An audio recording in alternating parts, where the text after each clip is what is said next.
নমস্কার সুপ্রিয় দর্শক বন্ধুরা, আপনারা সবাই কেমন আছেন? আশা করছি ভালো আছেন। আপনাদেরকে আরও একবার স্বাগতম জানাচ্ছি আমার ইউটিউব চ্যানেল ঘোষ ইনফরমারে। সুপ্রিয় দর্শক বন্ধুরা, বর্তমানে যারা যুবসাথী প্রকল্পে আবেদন করেছেন, ধরুন আপনি যুবসাথী প্রকল্পে অফলাইন পদ্ধতিতে অথবা অনলাইনে আবেদন করে ফেলেছেন। এবার আপনাদের ব্যাংক অ্যাকাউন্টে এপ্রিল মাস থেকে টাকা দেওয়া শুরু হবে। আপনাকে কিন্তু ব্যাংকে গিয়ে আগে কিছু কাজ করে রাখতে হবে, যেগুলো না করলে আপনারা কিন্তু সরাসরি আপনাদের ব্যাংক অ্যাকাউন্টে যুবসাথী প্রকল্পের টাকা পাবেন না। সেই সম্বন্ধে বিস্তারিত আপডেট এই ভিডিওর মাধ্যমে আপনাদেরকে জানাবো। অবশ্যই ভিডিওটি শেষ পর্যন্ত দেখবেন এবং তার সাথে চ্যানেলে নতুন হয়ে থাকলে চ্যানেলটিকে সাবস্ক্রাইব করে নোটিফিকেশনের বেল আইকনের অল বাটনটি প্রেস করতে ভুলবেন না। সুপ্রিয় দর্শক বন্ধুরা, যুবসাথী প্রকল্পে আপনারা জানেন 26শে ফেব্রুয়ারি পর্যন্ত আবেদন নেওয়া হয়েছে। এবার তাদের মধ্যে যারা আবেদন করেছেন তাদের মধ্যে কিছু জনের নাম কিন্তু বাদ দেওয়া হবে, সেটা কিন্তু আপনারা সকলেই জানেন। কারণ কারোর আবেদনে ভুল হয়েছিল অথবা কোনো উপভোক্তা তারা কিন্তু ভুল তথ্য দিয়ে তাদের ফর্ম ফিল আপ বা আবেদনপত্রটি জমা করেছিলেন, তাই সেই সমস্ত উপভোক্তার কিন্তু নাম বাদ যেতে চলেছে এবং তার সাথে তারাও টাকা পাবেন না যাদের ব্যাংক অ্যাকাউন্টে ডিবিটি লিঙ্ক নেই।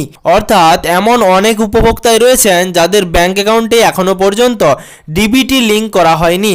ডিবিটি লিঙ্ক আসলে কি আপনারা জানেন? ডাইরেক্ট বেনিফিট ট্রান্সফারকে বলা হয় ডিবিটি লিঙ্ক। এবার আপনারা এই ডিবিটি লিঙ্ক আপনাদের ব্যাংক অ্যাকাউন্টের সাথে কিভাবে করবেন? আপনাদেরকে যদি ডিবিটি লিঙ্ক করাতে হয় তাহলে অবশ্যই আপনাদের ব্যাংকের সাথে যোগাযোগ করতে হবে। সেক্ষেত্রে আপনারা কিন্তু ডিবিটি লিঙ্ক করিয়ে নিতে পারেন। এবার এই ডিবিটি লিঙ্ক কখন কখন প্রয়োজন হয় সেই সম্বন্ধে আপনাদেরকে বিস্তারিত তথ্য দেব। প্রথমে আপনাদেরকে জানাবো, আপনারা যদি ডিবিটি লিঙ্ক করিয়ে থাকেন তবেই কিন্তু সরাসরি সরকারের তরফ থেকে কোনো রকম সহায়তা আপনাদের ব্যাংক অ্যাকাউন্টে পৌঁছে যাবে। যদি ডিবিটি লিঙ্ক না থাকে সেক্ষেত্রে কোনো সরকারি সহায়তা সরাসরি আপনার ব্যাংক অ্যাকাউন্টে আসবে না, সেক্ষেত্রে আপনাদের কিন্তু সমস্যা হতে পারে। তাই অবশ্যই আপনাদেরকে ডিবিটি লিঙ্ক আপনাদের ব্যাংক অ্যাকাউন্টের সঙ্গে করিয়ে রাখতে হবে।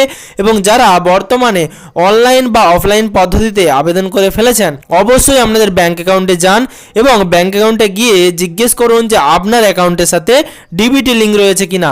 যদি ডিবিটি লিঙ্ক না থাকে অবশ্যই ব্যাংকে আধার কার্ড নিয়ে গিয়ে তাদেরকে বলবেন যে আপনার ব্যাংক অ্যাকাউন্টে ডিবিটি লিঙ্ক করাতে চান, কারণ ভবিষ্যতে আপনি যুবসাথী প্রকল্পের মতন যে কোনো সরকারি সহায়তা প্রকল্পের সহায়তা পাবেন। সেক্ষেত্রে ব্যাংক অ্যাকাউন্টে সরাসরি টাকা আসতে পারে, তার জন্য কিন্তু আপনাদেরকে ডিবিটি লিঙ্ক করাতে হবে। যদি ডিবিটি লিঙ্ক না থাকে তাহলে অ্যাকাউন্টে আপনার টাকা আসবে না, সেটা কিন্তু আপনাদেরকে মাথায় রাখতে হবে। তাই 1 এপ্রিল আপনার হাতে কিন্তু বেশি সময় নেই। এই 1 এপ্রিলের মধ্যেই আপনাদের কিন্তু ডিবিটি লিঙ্ক করিয়ে ফেলতে হবে, তা না হলে কিন্তু টাকা আসবে না। কারণ বর্তমানে আপনারা জানেন মুখ্যমন্ত্রী ঘোষণা করেছিলেন যে 1 এপ্রিল থেকে কিন্তু যুবসাথী প্রকল্পে টাকা দেওয়া হবে এবং তার মধ্যেই কিন্তু যুবসাথী প্রকল্পে যতজন আবেদন করেছেন সবার কিন্তু আবেদনপত্র ভেরিফাই হওয়ার পর ফাইনাল লিস্টে নাম উঠবে। বর্তমানে আপনারা জানেন টোটাল 77 লক্ষেরও বেশি আবেদন জমা পড়েছে যুবসাথী প্রকল্পের এবং এই প্রকল্পের অনেকেরই নাম বাদ যাবে।